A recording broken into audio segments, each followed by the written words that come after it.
Mr. Speaker,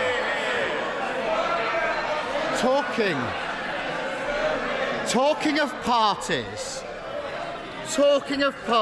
Prime Minister, he told the House no rules were broken in Downing Street during lockdown. The police have now concluded there was widespread criminality. The Ministerial Code says that ministers who knowingly mislead the House should resign.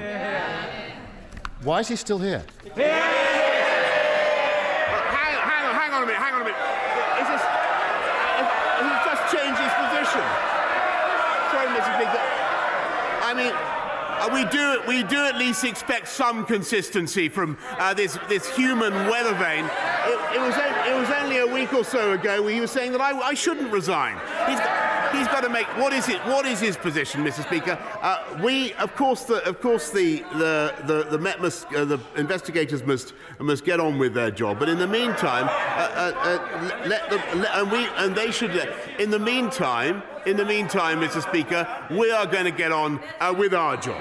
And what we are focusing on is tackling the cost of living, helping people through the spike in fuel prices, the 9.1 billion that the Chancellor has set out, but also, Mr. Speaker, I've mentioned nuclear power, I've mentioned tackling our energy supplies, which Labour totally failed to do. What we're also doing, far more important perhaps even than that, Mr. Speaker, we're tackling illiteracy and innumeracy in our schools. And I think we're investing billions in tutoring, Mr. Speaker. That's what we're focusing on, and I think that's what the people of this country want us to focus on.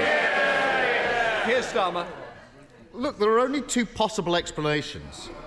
Either he's trashing the Ministerial Code, or he's claiming he was repeatedly lied to by his own advisers and that he didn't know what was going on in his own house and his own office. Come off it. He really does think that it's one rule for him and another rule for everyone else.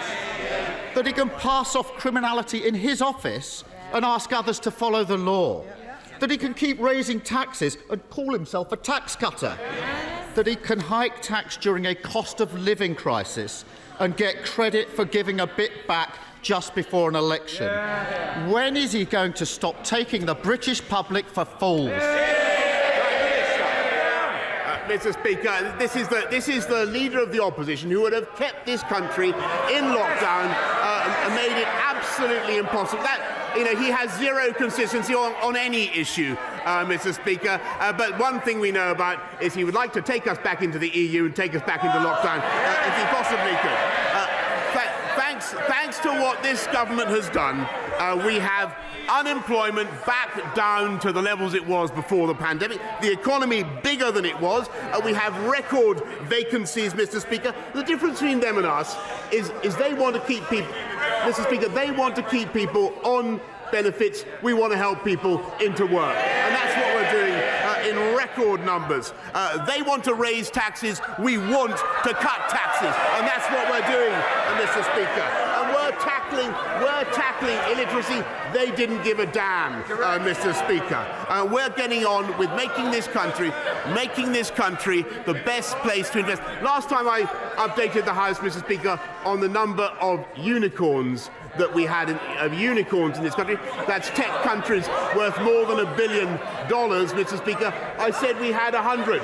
I can inform you now, Mr. Speaker, that we now have 120. They don't want to hear it, but let me tell you, that's more than France, that's more than Germany, that's more than Israel, it's more than France, Germany, Israel combined, Mr. Speaker. That's what's happening under this government. That's what's happening because of the tough decisions we've taken. We take the tough decisions, we deliver, they play politics, Mr. Speaker.